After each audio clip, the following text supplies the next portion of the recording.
આજે police commissioner સાહેબને અમે મુલાકાત લીધી. બહુ સારો એવો રિસ્પોન્સ આપ્યો અને પોઝિટિવ રિપોર્ટ આપ્યો છે. અને અમે જે હાઈકોર્ટમાં ગયા અને હાઈકોર્ટની જે સૂચના અને ગાઈડલાઈન મુજબ હાઈકોર્ટમાંથી અમને એક ફોર્મ આપવામાં આવેલું કે આ ફોર્મ ભરીને પોલીસ કમિશનર સાહેબને તમે આપી દેજો. આમના આધારેથી આપને લાયસન્સ ઇસ્યુ કરી દેશે. એટલે ગઈકાલે અમે રાતે 12 વાગે કંટ્રોલ રૂમને અમે એક ફોર્મ ભરી અને હાઈકોર્ટનો ઓર્ડર છે એ અમે ગઈકાલે જમા કરાવી દીધો છે. અને કોઈ જાતનું રોકટોક વગર કામ ચાલુ કરવાનું અમને હાઈકોર્ટમાંથી સૂચના મળેલ હતી અને એ અમે ફોર્મ રજૂ કરી દીધું છે.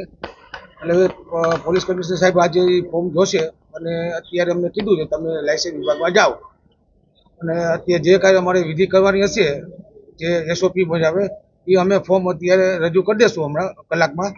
અને બાકીના જે ફોર્મ હાઈકોર્ટે કીધું અમને 7 દિવસની મુદત આપી. એ 7 દિવસમાં જે કાંઈ ડોક્યુમેન્ટ હોય એ તમારે પૂરા કરી દેવાના રહેશે. અત્યારે અમને પોઝિટિવ કમિશનર સાહેબે રિપોર્ટ આવ્યો છે તો અમે કમિશનર સાહેબને આભાર માની છીએ કે શક્ય હોય તો આજે રાઈડ ચાલુ થઈ શકે એવી અમારી અપેક્ષા છે અને થઈ શકે એવું અમને આશ્વાસન આપેલું છે. અચ્છા, વાત તમારો મુદ્દો સાચી વાત છે. એસઓપી અને જે સોલ્યુશન જે રિપોર્ટ બધા જે આપણે આવ્યા છે જમીનના, એ જમીનની અંદર ફાઉન્ડેશનની જરૂર રહેતી નથી. અગાઉ પણ અમે રજૂઆત કરેલી હતી કે આપણે આ જમીન છે પથરાવ જમીન છે, આમાં ફાઉન્ડેશનની જરૂર નથી રહેતી. મારા ખ્યાલથી વચ્ચે મીડિયામાં આવ્યું હતું તો ત્યારે કલેક્ટર સાહેબે કદાચ કીધેલું હતું કે એસઓપી પરમાં જે રિપોર્ટ જે આવ્યા છે એમાં કદાચ ફાઉન્ડેશનની જરૂર ન પડે તો ચાલશે. પણ અમે જે એ બધા રિપોર્ટ પોઝિટિવ આવી ગયા તો ફાઉન્ડેશનની જરૂર રહેતી નથી. તો રિપોર્ટ મુજબ અમે આપણે આ જમીન છે ને આપણી પથરાવ છે. આજે તમે માની લો કે અમદાવાદ જાઓ તો ત્યાં ફાઉન્ડેશન કદાચ જરૂર પડે, કચ્છમાં જાઓ તો ત્યાં ફાઉન્ડેશન જરૂર પડે. આપણી જમીન જ એવી છે કે ફાઉન્ડેશન ભરવાની જરૂર નથી, કડક જમીન છે. ત્યાં જેસીબી બેરાવો અને જે બ્રેકર એને હલાવો ત્યાં તો પૂરું. અને બીજી વસ્તુ ફાઉન્ડેશનમાં કલેક્ટર સાહેબે અમને રેસકોર્સ જો બી ગ્રાઉન્ડ હોય અમને 2 મહિના અગાઉ ગ્રાઉન્ડ આપે તો એમ એસઓપી મુજબ અમે ફાઉન્ડેશન ભરવા તૈયાર હતા. પણ તમે અમને 10 દિવસમાં ખાલી હાથમાં આપો કે ફાઉન્ડેશન ભરી એટલે ઓછામાં ઓછું 15 દિવસ તો એને સુકાતા થાય. તો તમારે ગ્રાઉન્ડ અમને 2 મહિના અગાઉ ગ્રાઉન્ડ દઈ દેવું જોઈએ. અને અને બીજું કે આ વસ્તુ રિસ્ક અને અત્યારે જો અમે ફાઉન્ડેશન ભરીને તો ગાઈડનું રિસ્ક વધારે કેમ કે ફાઉન્ડેશન હજી કડક ન થાય. તો એના માટે ફાઉન્ડેશનની જરૂર નથી અને રિપોર્ટે પોઝિટિવ આવી ગયા. એસઓપીમાં કે હે પણ ત્યારે કલેક્ટર સાહેબે એ સમય એવી વાત કરેલી હતી તો એસઓપી જે તમે સોલ્યુશન જે રિપોર્ટ આવે એમાં જો પોઝિટિવ આવે તો ફાઉન્ડેશન જરૂર નહીં તો અમે કાંઈક બાંધછોડ કરશું એવું અમને તે સમયે કીધેલું હતું. હા, તો થોડુંક પ્રોત્સાહિત કરશે રિપોર્ટ પ્રમાણે. પણ તમારા રિપોર્ટ પોઝિટિવ આવે તો એમને એ ખ્યાલ નહોતો કે આ જમીનમાં અમે વર્ષોથી મેળો કરી જ છીએ. એટલે અમને આજની તારીખમાં કોઈ દુર્ઘટના બની નથી. અને રામનાથ દાદાની દયા છે, રણછોડ બાપુની દયા છે કે અહીંયા કોઈ વસ્તુ બનતી નથી. આ કૃષ્ણ જન્મ ઉત્સવ મનાવવાની વાત છે. નહીં, ભગવાન ભરોસો તો આપણે રહેવું જ પડે.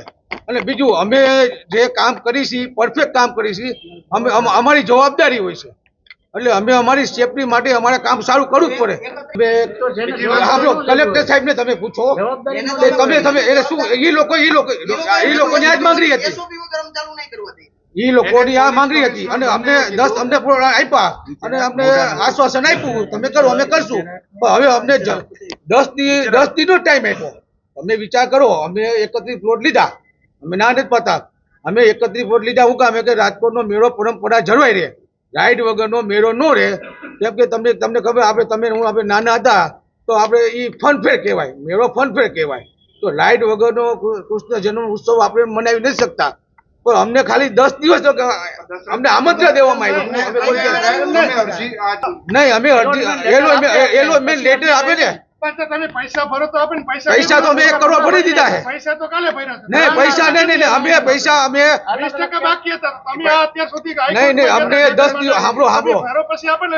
નહીં અમને નહીં હું તમને કહું અમને પૈસા અલગ અલગ કેટેગરીના પૈસા ભરવાના હોય. અમને 10 દિવસનો ટાઈમ આપેલો હતો પેલા 10 દિવસમાં અમે 40 લાખ ભરી દીધા, બીજા 5 દિવસમાં અમે બીજા ટોટલ 75 લાખ ભરી. આજની તારીખમાં 1 કરોડ ને 1 લાખ ઉપર જેવું અત્યારે ભરી દીધા અમે. 100% રાજકોટના મેળાની રોનક વૈજા છે. હા, મેં કમિશનર સાહેબને આ જ વસ્તુ ચર્ચા કરી. કમિશનર સાહેબે મેં કીધું એક રાજ્યમાં 2 કાનૂન કેમ? જામનગરમાં આપી, મોરબીમાં આપ્યા, ફાઉન્ડેશન વગર એને મંજૂરી આપી, તો રાજકોટ સિટીને કેમ નહીં? એક રાજ્યમાં 2 કાનૂન ન હોય. તો મેં કમિશનર સાહેબને કીધું, તો સીપી સાહેબે મને એવો જવાબ આપ્યો કે હું તો રાજકોટ સિટી મારે જોવાનું હોય, મારા હદમાં આવે એટલે હું આ તમે ફાઉન્ડેશન ભરશો, નિયમ એસઓપી માં તમે ફોર્મ ભરશો, એ પછી હું આપું. મારે ગોંડલમાં શું થાય એ મારે જોવાનું નથી, જામનગરમાં શું થાય નોટિસ મળી છે પોલીસ દ્વારા નોટિસ આપવામાં. સરકારમાં કોઈ રજૂઆત કરવાના ગઈકાલે ગ્રીનલેન્ડ ચોકડી પ્રાઇવેટ મેળામાં અમે કામ કરતા હતા. ત્યાં હું હતા, ત્યાં પીએસઆઈ મારું સાહેબ આવ્યા અને જમાદાર આવ્યા અને હું ત્યાં હતો. અને ત્યાંના પીઆઈ જાડેજા સાહેબ આવ્યા અને ચેક કર્યો કે તમે કોકે એવું કીધું હશે, ખબર ને શું હશે કે મેળો ચાલુ થઈ ગયો. પણ હકીકતે અમારો ત્યાં મેળો ચાલુ નહોતો, લાઇટ નહોતું. અમારે તો મેળો ચાલુ કર્યો અને અમારે 15 થી 20 દી અગાઉ લાઇટના કામ, સ્ટોલ, આ તે વગેરે વગેરે કામ ચાલુ હોય. ત્યાંના પીએસઆઈ આવ્યા અને અમને કીધું કે તમે કોઈ જાતનું કામ કરતા નહીં. કાલે અમને કામ બંધ કરાવ્યું, પણ અધિકાર નથી, અમને કામ બંધ કરવાનો અધિકાર નથી. હા, એમનો અધિકાર છે, અમને લાયસન્સ નથી મળ્યું તો તમે અમને મેળો ચાલુ કરવા ન દો, પણ તમે કામ અમને રોકાવી શકતા નથી. એ પણ મેં પોલીસ કમિશનર સાહેબને કીધું કે ગઈકાલે પીએસઆઈ મારું સાહેબ આવ્યા હતા ત્યાં, અને જાડેજા સાહેબની સૂચના મુજબ અમને ગઈકાલે ગ્રીનલેન્ડ ચોકડી ન્યૂ રિલાયન્સ મેળામાં કામ બંધ કરાવ્યું અમને, અને અમને એની નોટિસ મને વોટ્સઅપમાં મળી ગઈ. પણ સરકારમાં અત્યારે રજૂઆત કરવાનો અમારે કે ટાઈમ નથી. આજે 6 થઈ ગઈ છે. જે સમયે અમે રજૂઆત કરશું, પોલીસ કમિશનર સાહેબને મેં અત્યારે રજૂઆત કરી, કલેક્ટર સાહેબને અમે ધ્યાન દોરશું. અને એના ફોટા તમે લોકોને ખ્યાલ હશે, આવ્યા છે કે ત્યાંના મેયર, ચેરમેન બધાએ રાઇડમાં બેસીને મેળાનો આનંદ કર્યો. તો હું સીપી સાહેબને કહું છું, કલેક્ટર સાહેબને વિનંતી કરું છું, આ રાજકોટની પરંપરા ન તૂટે, તમે એનું ધ્યાન રાખ્યો અને પબ્લિકના હિતમાં રહ્યો. અને નાના માણસોને રોજીરોટી હોય છે, આ રાજકોટના મેળાને 12 મહિનાની રાહ જોઈને બેઠા હોય છે.